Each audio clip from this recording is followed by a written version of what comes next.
Bonjour et bienvenue dans ce tutoriel.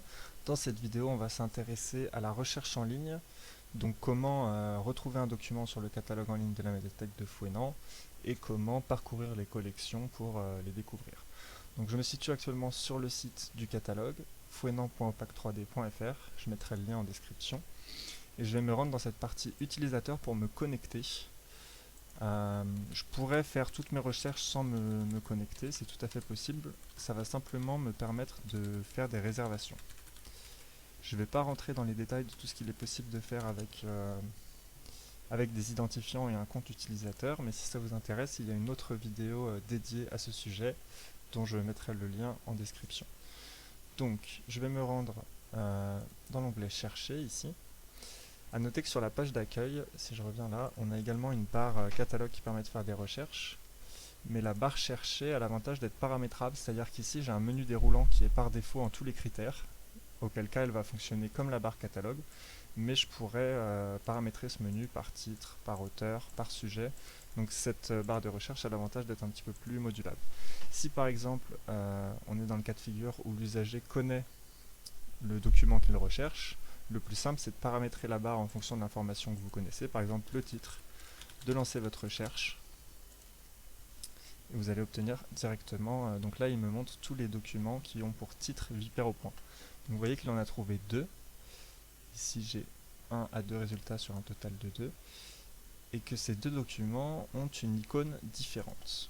La liste des icônes la voici. En fait chaque icône correspond à un type de contenu, donc on va avoir une icône pour la musique et le son, une icône pour tout ce qui est texte, une icône pour la vidéo, une icône pour les supports électroniques et une dernière icône pour les partitions musicales. On parle bien ici d'un type de contenu et pas d'un support, c'est-à-dire que pour l'icône texte, on va retrouver à la fois des romans papier, donc des romans physiques, mais également des livres numériques, des e-books qui sont destinés à être lus sur des liseuses ou des ordinateurs. Donc attention à ce petit détail qui peut se révéler important.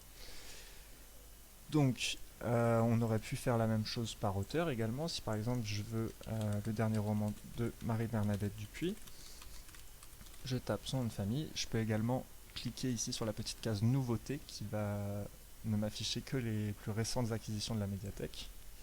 Je lance ma recherche et donc là je demande de montrer tous les documents qui ont pour auteur Marie-Bernadette Dupuis et qui ont rejoint la collection il y a moins de 6 mois puisque j'ai coché la case nouveauté.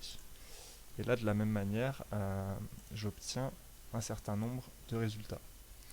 Une fois que j'ai trouvé un document qui me plaît, ce que je peux faire, c'est cliquer ici pour voir sa disponibilité. Mais dans un certain nombre de cas, ça fonctionne assez mal, donc je vous recommanderais plutôt de cliquer sur le titre et de voir ici dans les statuts s'il y a écrit disponible ou non. Si le document est disponible, vous ne pourrez pas le réserver. Et s'il est prêté, ce qui est le cas ici, à condition d'être connecté, on vous proposera de le réserver, ce que je vais faire tout de suite. Veuillez confirmer la demande de réservation. Ma demande de réservation a été effectuée. Donc je vais retourner à ma liste des résultats. Pour l'instant, on se situait dans le cas de figure où l'utilisateur sait un petit peu près le document qu'il recherche, mais on aurait pu être dans le cas où la personne souhaite simplement parcourir le catalogue à la recherche de documents, auquel cas le plus simple c'est de taper un mot-clé assez large, par exemple arbre. On va enlever le critère nouveauté, je décoche la case, je lance ma recherche et je vais obtenir un nombre assez large de résultats en fonction du mot-clé que j'ai utilisé. Ici, vous voyez que j'ai 667 résultats au total. On m'en montre 10 par page. Je suis ici sur la première page où j'ai donc mon premier résultat sur 667 et sur la 67e page, vous voyez qu'ici je peux naviguer de page en page, j'aurai le 667e. Ça représente un nombre assez élevé de documents, donc ce qu'il est possible de faire pour orienter sa recherche, c'est d'utiliser ce menu sur la droite, affiner la recherche par, et de cliquer à chaque fois sur les critères pour filtrer cette liste de résultats. Si par exemple je me rends dans la grande famille support et que je clique sur imprimer, il va affiner cette liste de résultats pour ne me montrer que les documents qui mentionnent les arbres et qui ont pour support imprimé. Et vous voyez qu'à chaque fois j'ai un petit chiffre à droite entre parenthèses, ce chiffre correspond au nombre d'occurrences. Donc là si je clique sur imprimer, ce que je viens de faire, je vais passer de 667 résultats à 396. Il m'affiche bien ici que ma recherche est filtrée. Et je peux continuer à cumuler les critères pour affiner ma recherche. Par exemple, je pourrais lui dire je veux les imprimés qui font mention des arbres, mais uniquement ceux qui sont parus en 2019, par exemple. Je clique sur année de parution 2019, je n'aurai plus que 3 résultats. Et si je souhaite retourner en arrière, c'est-à-dire élargir ma liste de résultats, il me suffit de cliquer sur les croix ici pour retirer le critère qui ne m'intéresse plus.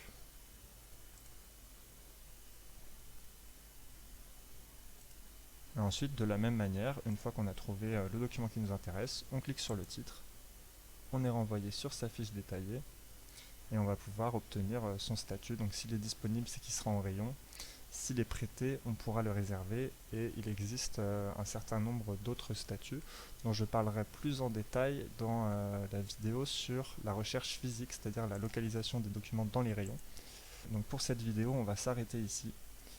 Je vous ai montré les bases de la recherche et si vous voulez maintenant apprendre à retrouver physiquement un document, il faudra vous rendre dans le lien en description.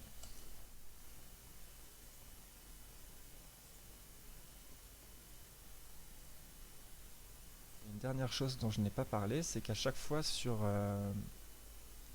les documents, on a des liens en bleu qui correspondent donc au titre du document, au nom de l'auteur, parfois à la maison d'édition. Et je peux cliquer sur ces liens pour lancer une recherche de documents similaires. Si par exemple là je clique sur EMI, le catalogue va me montrer tout ce qui est paru chez EMI. De la même manière, si je clique sur Anne Keren ici, il va me montrer tout ce qu'il y a pour auteur Anne Keren. Si je clique sur chansons francophones ici, il va me lancer une recherche avec tous les documents de chansons francophones.